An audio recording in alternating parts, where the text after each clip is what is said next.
Assalomu alaykum. Tayyor bo'lsangiz, darslarimizni boshladik. Bugun o'rganadigan mavzuyimiz kommen, heißen, sein va haben fe'llari. Kommen o'zbek tilida kelmoq degan ma'noni beradi. O'tgan darsda o'rgangan personal pronomenlarimizga bu fe'lni moslashtirib chiqamiz. Guvoh bo'lganingizdek, fe'llar bir-biridan farq qilyapti. Nega? Sababi quyidagicha. Har bitta fe'lni asos va qo'shimcha qismlari mavjud. Biz qo'shimcha qismlarini personal pronomenlarga moslashtirgan holatda o'zgartirib chiqamiz. Bu yerda har bir personal pronomenning o'zining qo'shimchalari mavjud.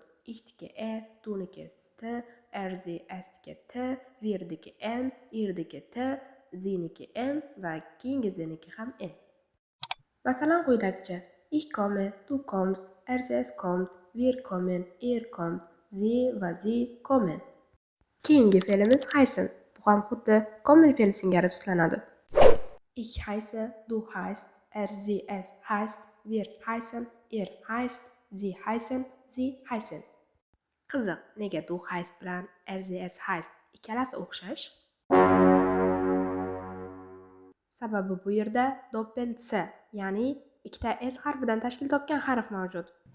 Agarda biz unga do'ning qo'shimchasini qo'shadigan bo'lsak, natijada 3 ta s harfi hosil bo'ladi. Bu esa na chiroyli eshitiladi, na chiroyli ko'rinadi. Shuni inobatga olgan holatda bitta s harfi tashlab yuboriladi. Natijada xuddi RZS ning heißt shakliga o'xshab qoladi.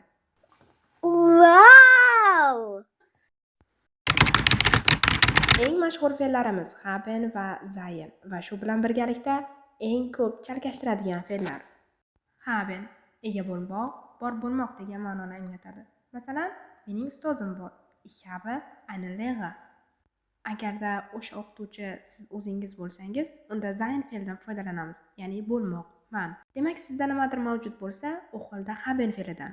Agarda siz qandaydir holatda bo'lsangiz, aytaylik charchagan yoki biron bir kasb egasi bo'lsangiz, unda sein fe'lidan foydalanasiz. Bu ikki fe'l ham qolgan fe'llar qoidasiga amal qiladimi? Ha, haben amal qiladi, biroq sein emas. Ich habe, du hast, es hat, wir haben, ihr habt, sie haben va sie haben. Biroq sein, ich bin, du bist, es it, wir sind, ihr seid, sie sind va sie sind. Bu shunchaki istisno. Esda saqlashning osonroq usuli bormi?